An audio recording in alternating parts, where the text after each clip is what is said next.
Bitootessa 2023 akkam jirtu daawwattootaa fi hordoftoota OGMC Miidiyaa oduu qabadhee isiniif dhiyaadheera. Oduu kan isinitti mo'anii gadaa bultum hanga xumura qophii keenyatti nu waliin tura. Tuunni gadaa sabbaqa tuutaa gadaa dhiphisaatiif baalli dabarsee kenne. Bal'ina oduu kanaatiif Muzayyiin Kadir.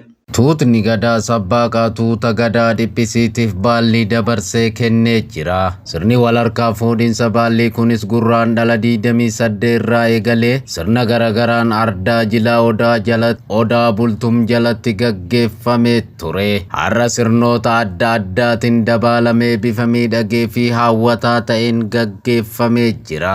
Wal harkaa fuudhinsi halangee tuutni gadaa sabbaqa irraa gara tuuta dhiphisitti darbee akkaataa duudhaa isaa ganamaa eeggatee karaa dimokiraasummaa sirnicha dhugoomseen raawwatamee jira. Halangeen kan tuutni sabbaqa Ayyuuba Gadaa Shaamil Hamdoo tuuta gadaa dhiphise abbaa gadaa Huseen Tunaatiif dabarsanii kennanii jiru. Tuutni gadaa dhiphise eebban tuuta gadaa sabbaqa irraa halangee fudhatanis jiru. Sirni baalli wal harkaa fuudhuu kunis bakka gamtaan abbootii gadaa Oromoo Haawwan Siinqee fi keessummoonni biyya keessaa fi alaa jaalattoonni akkasumas iddoo uummanni hedduu argamanitti ardaa jilaa odaa bultumitti raawwatamee jira. Qaamota ayyaanicha karaa hundaan akka miidhagee xumuramuuf tumsa taasisaniif sagantaan galateeffannaa raawwatamee jira.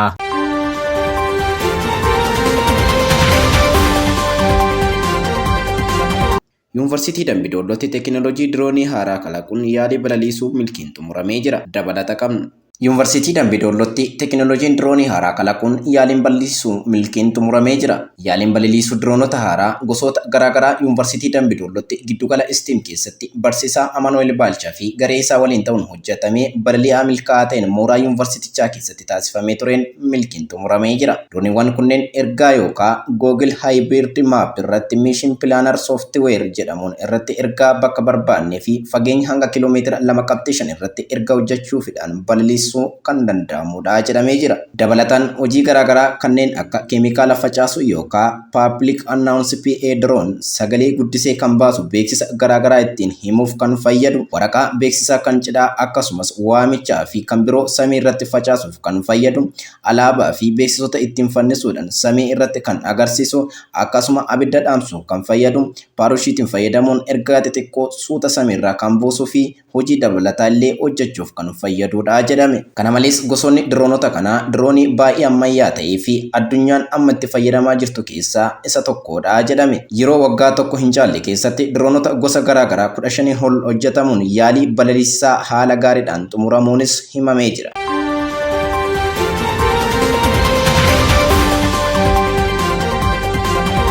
Keeniyaa fi Afrikaa kibbaatti mormitoonni mootummaa irratti hiriira mormii waamuu hordofee muddamni uumameera. Caaltuu Fayyisaa badda oduu kanaa qindeessitee jirti.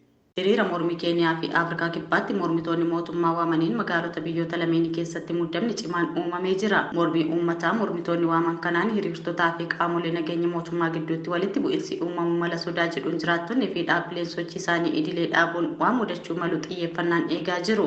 Qaamoleen nageenya Keeniyaa fi Afrikaa kibbaa sochii seeraan alaa gosa kamiifuu araarama akka hin qabne ibsaniiru. Inumaayyuu poolisiin Keeniyaa ammoo hiriira mormii eeyyamame biyyattii keessa akka hin jirre ibseera. Keeniyaa keessatti gameessi siyaasaa filannoo waggaa darbe injifatama Raayilaa Odingaa deeggartoonni isaanii qaala'insa jireenyaa ammaatiif mootummaa aangoorra jiru akka morman hiriira waamaniiru. Hiriira mormii waamame jedhame kanaan wal qabatee magaalaan yeroo hunda sochii uummataa hedduun beekamtu Naayiroobiin qabbanooftee jirti. Hedduunis sochii isaanii daangessaniiru.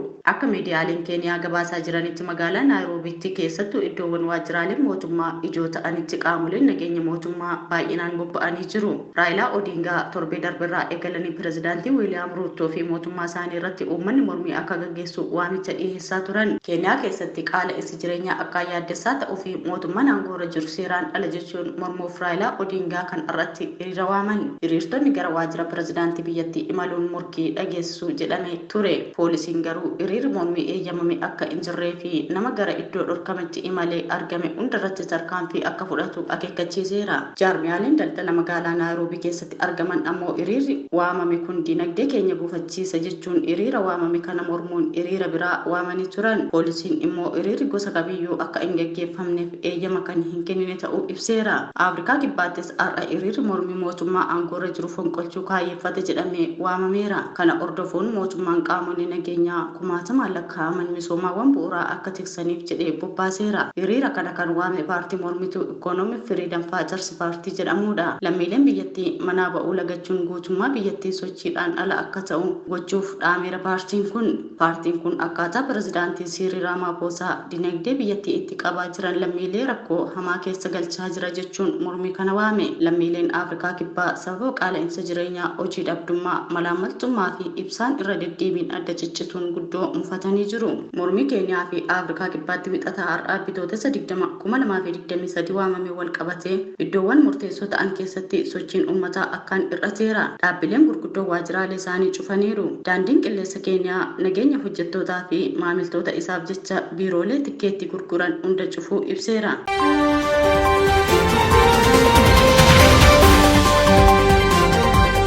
Lammiileen Masir miila lukkuu akka nyaatan gorfamuun mufii'umee jira. Eebbaa waajjiraa bal'oo oduu kanaa qindeessee jira.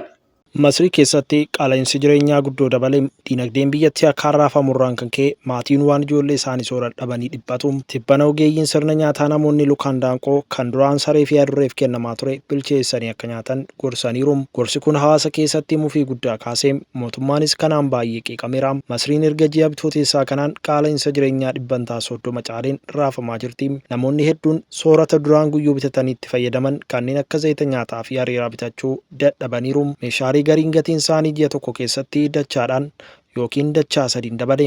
Masriin irra jireessaan midhaan biyya alaatii galchitu lammiilee ishee miliyoona 100 caalan soorti. Qonni bal'aan uummata ishee sooruu biyya ishee keessa waan hin jirreef midhaan alaa galchuuf dirqamtee jirti. Nyaata lukkuullee biyya alaatii galchiti. Ji'oota 12 darban keessatti gatiin paawundii Misrii doolaara Ameerikaan yoo wal bira qabamu dachaadhaan hir'ateera. Kun ammoo biyyattiin maallaqa guddaadhaan akka midhaan nyaata alaa galchituuf ishee saaxileera. Pireezidaantiin biyyattii Abdul Fattah al-Sisii goolama dinagdee biyya isaanii mudateef warraaqsa uummataa bara 2011 dabaluu baay'ina uummataa akka sababaatteeru. Sababa waraana Raashiyaa fi Yuukireen wayitaa hanqinni qamadii addunyaa mudatu Masriin biyyoota akkaan miidhaman keessaati. Masriin biyyoota lameen irraa qamadii gara biyya ishee galchuun addunyaarraa dursa qabattee jirti. Ammoo daawwattoonni hedduun Raashiyaa fi Yuukireen irraa baay'inaan gara Masrii imaluun daawwataa turan amma sun waan hanqateef damee tuurizimii biyyattii kufaatiin mudateera. Dameen tuurizimii galii waliigalaa biyyattii keessaa harka 5 qabatu sababa weerara koronaa vaayirasiitiin akkaan miidhameera. Xiinxaltoonni akka jedhanitti mootummaan tarkaanfii fudhatu irratti rincicuun rakkoo daranuu hammeesse.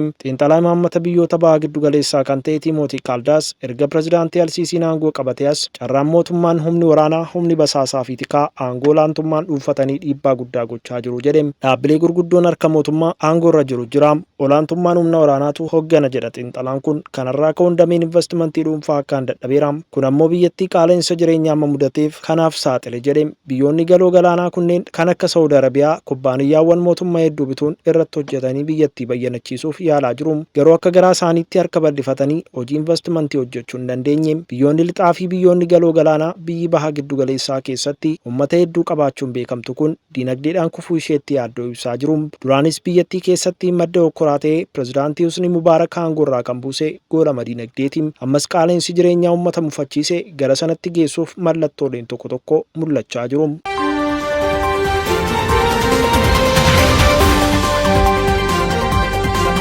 Hordoftoota fi dhaggeeffattoota keenya oduun har'aaf qabannee dhufne kanuma waan waliin turtaniif galatooma.